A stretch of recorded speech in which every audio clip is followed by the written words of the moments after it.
before we get, it's important to understand, I think, why this weekend exists. We have members of our community who have served in the military, that are veterans, who have friends that they've lost, brothers in arms, sisters in arms. They've lost people, and there's a reason why we're here today, and it's because of that. Bill Brown, a friend of mine who I met through Scott Gilbert and a few other individuals doing the SEAL swim, him Duffy. Bill's a retired Navy SEAL, and I thought it was a great opportunity since he was coming down just to give a couple of words to us, to put some meaning behind the Murph. I think we all know what the Murph is. It's a hero workout for Michael Murphy, who was killed in Afghanistan.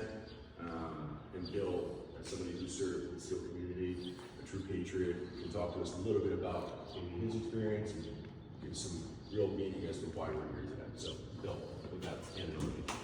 Hey guys and gals, it's an honor to be here. One of the traditions we have in the SEAL teams is we do intense workouts to honor our fallen. And that's kind of what the tradition of Michael Murphy is. And I want to explain a couple things about Lieutenant Michael Murphy. One is that after 9/11, the attacks of 9/11 that killed 2,777 Americans, one of the beautiful things that he did is he went to Afghanistan to take on Al Qaeda, to take on Taliban, to take on jihadists that were responsible for that. He put himself at risk to protect us. And one of the things that happened was they were basically doing an RNS on insurgent, the Taliban leader over there, and they were getting ready to, gather intelligence, and then they were going to take them out. They were going to have a follow-up team take them out, but they got compromised. And one of the things that they got compromised is they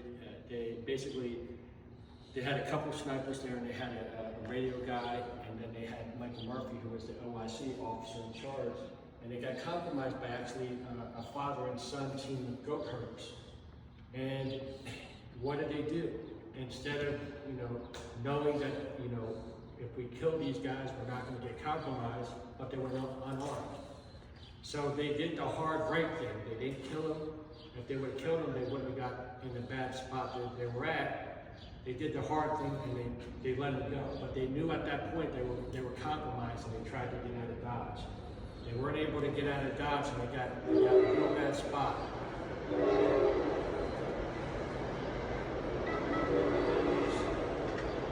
So one of the things is they get in a bad spot, and they get ate up. And one of the things, I was friends with Danny Beach, who was a comp guy. He got killed. He was one of the first guys to get killed. And so Michael Murphy has a sat phone. He can't get comms because of where he's at. So in order to get comms, he has to kind of get himself in an open spot with higher terrain because it's very mountainous. He's able to get comms and send out an SOS and say, "Hey, we're in trouble. We need help." And that's how they were able to later on they get help. Unfortunately, one of the things that happened is the QRC, quick reactionary Chinook, got hit with an RPG because it was a hot RC. But what he did is he put his life at risk for all of us after 9/11. Then he put himself at risk again to try to help his men. And I'm going to tell you, the truth is, one of the things that's happening is I'm going to use the spirit of Michael Murphy today. And I'm saying that like he sent out an SOS, put himself at risk, the same ideology that supported Al Qaeda, that supported the Taliban and other jihadist organizations, that they were funded and financed by Qatar. And the same chaos now happening in our college campuses is being funded by Qatar. And so one of the things I think is it's time for good men and women to speak up about what's happening on our college campuses. And so in the spirit of Michael Murphy, that's what I'm trying to do. Now, I love Michael Murphy. I love my brothers that died fighting for our country, but they died for our freedoms. They died against that ideology. Now that ideology is taking hold in some of our college campuses, and I'm 100% against it. And I'm going to stand up and do everything I can. And I believe in freedom of speech. And they're shut down freedom of speech on some of our college campuses. So I think God bless us for working out and giving a salute to Michael. But I ask all of you guys to take action as American citizens and let your voices be heard about what's happening on college campuses. Because there's nothing more beautiful than an education, but there's nothing worse than an indoctrination of intolerant ideology. God bless you guys. Thank you.